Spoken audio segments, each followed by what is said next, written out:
সাবেক প্রধানমন্ত্রী শেখ হাসিনার সরকারি বাসভবন গণভবনকে জাদুঘর করার সিদ্ধান্ত নিয়েছে অন্তর্বর্তী সরকার। জুলাইয়ের গণহত্যার স্মৃতি সংরক্ষণে এই জাদুঘর তৈরি হবে। বৃহস্পতিবার উপদেষ্টা পরিষদের সভায় এ সিদ্ধান্ত গ্রহণ করা হয়। সভা শেষে সন্ধ্যায় সংবাদ সম্মেলনে একথা জানান যুব ও ক্রীড়া উপদেষ্টা আসিফ মাহমুদ সজীব ভুঁইয়া। তিনি বলেন, জনগণের বিজয়কৃত গণভবনকে জুলাই গণ অভ্যুত্থান স্মৃতি জাদুঘর রূপান্তর করে জনগণের জন্য উন্মুক্ত করে দেওয়া হবে।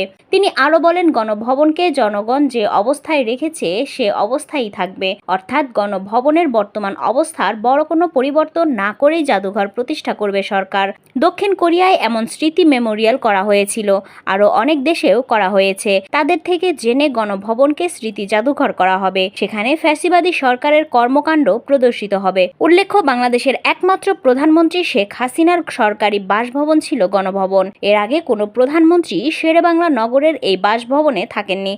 বঙ্গবন্ধু শেখ মুজিবুর রহমান 1974 সালে শেরেবাংলা নগরে বর্তমান গণভবনের নির্মাণ কাজ শেষ হলে তিনি সেখানে অফিস শুরু করেন। তবে তিনি বাস করতেন ধানমন্ডির 32 নম্বরের বাসভবনে।